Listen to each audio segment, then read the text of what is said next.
അത് കൊല്ലം കരുനാഗപ്പള്ളിയിലെ ഗുണ്ടാ നേതാവായ സന്തോഷിനെ കൊലപ്പെടുത്തിയ കേസിലെ പ്രതികളെ ഇനിയും പിടികൂടാൻ പോലീസിന് കഴിഞ്ഞിട്ടില്ല എന്നാണ് നമ്മുടെ കൊല്ലം ബ്യൂറോ റിപ്പോർട്ട് ചെയ്യുന്നത്.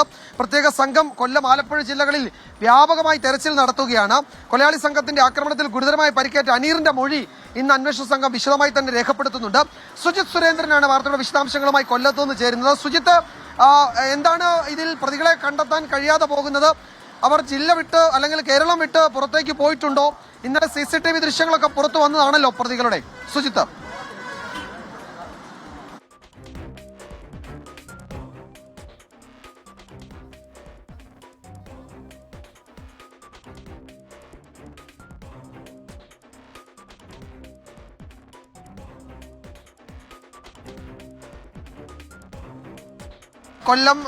കൊല്ലം കരുനാഗപ്പള്ളിയിലെ ഗുണ്ടാ നേതാവിനെ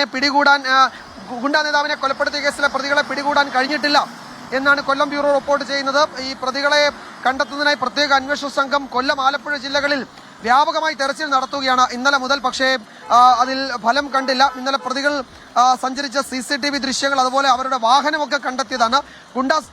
ഗുണ്ടാ സംഘങ്ങൾ തമ്മിലുള്ള കുടിപ്പകയാണ് കൊലപാതകത്തിന് കാരണമെന്ന് പോലീസ് കണ്ടെത്തിയിട്ടുണ്ട്. സുജിത്ത് തുടരുന്നുണ്ട്. സുജിത്ത്, പറയൂ, എന്താണ് അവിടെ സംഭവിക്കുന്നത്? ഈ പ്രതികൾ കേരളം വിട്ടിട്ടുണ്ട് എന്നൊരു സംശയമുണ്ടോ പോലീസിന്?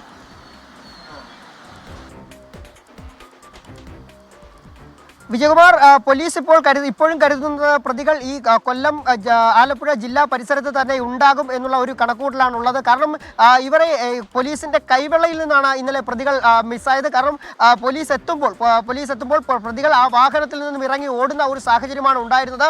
എന്നാൽ അതിനുശേഷമാണ് പോലീസ് വിപുലമായ ഒരു അന്വേഷണ സംഘത്തേക്ക് രൂപീകരിച്ചുകൊണ്ട് ഈ വയനകം ഭാഗത്തു നിന്നും ഈ വണ്ടി കണ്ടെത്തിയ ഭാഗങ്ങളിലെല്ലാം തന്നെ വ്യാപകമായ തിരച്ചിൽ നടത്തിയത്. എന്നാൽ ഇത്രയും തിരച്ചിൽ നടത്തി 24 മണിക്കൂർ പിന്നിട്ടിട്ടും പ്രതികളെ കണ്ടെത്താൻ കഴിയാത്ത ഒരു സാഹചര്യത്തിലേക്ക് എത്തുന്നു. അത് പോലീസിന് വലിയ രീതിയിലുള്ള നാണക്കേടാണ് ഉണ്ടാകുന്നത്. സിറ്റി പോലീസ് കമ്മീഷണർ, അതുപോലെ തന്നെ ACP അടക്കമുള്ള ഉൾപ്പെടുന്ന ഒരു വലിയ ടീമിനെയാണ് രൂപീകരിച്ചിട്ടുള്ളത്. എന്നാൽ ഇത്രയും സമയം കഴിഞ്ഞിട്ട് പ്രതികളെ സംബന്ധിച്ച കൃത്യമായ വിവരങ്ങൾ ലഭിച്ചിരിക്കുന്നു. അലുവ അതുൽ എന്ന് പറയുന്ന ഒരു കുപ്രസിദ്ധ ഗുണ്ടയാണ് ഇതിന് പിന്നിലുള്ളത്. ഇവരുടെ ഗുണ്ടകൾ തമ്മിലുള്ള ഒരു കുടിപ്പകയാണ് ഇതിന് കാരണമെന്നും ഇവർ തമ്മിലുള്ള പല കേസുകളും ഒക്കെ തന്നെ പോലീസിന് വ്യക്തമായിട്ടുണ്ട്.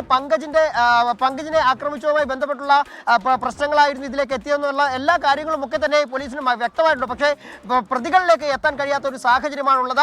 അത് പോലീസിന് വലിയ രീതിയിലുള്ള നാണക്കേട് ഉണ്ടാക്കുകയാണ്. ഇന്ന് വിജയകുമാർ പറഞ്ഞ പോലെ തന്നെ വിശദമായി അനീറിന്റെ മൊഴി രേഖപ്പെടുത്തും. അപ്പോൾ കൂടുതൽ വിവരങ്ങൾ ലഭ്യമാകുമെന്നാണ് മനസ്സിലാക്കാൻ സാധിക്കുന്നത്. എന്തായാലും ഇന്ന് തന്നെ പ്രതികളെ പിടികൂടിയേക്കുമെന്നുള്ളൊരു വിവരങ്ങളാണ് നമുക്ക് ലഭിക്കുന്നത്. അതിന് അന്വേഷണ സംഘം വിപുലമായി ജില്ലയ്ക്ക് പുറത്തും അതുപോലെ തന്നെ കേരളം ഒട്ടാകെ തന്നെ പ്രതികൾക്കായി വല വിരിച്ചിരിക്കുന്നു എന്നാണ് മനസ്സിലാക്കാൻ സാധിച്ചിട്ടുള്ളത്. വിജയകുമാർ.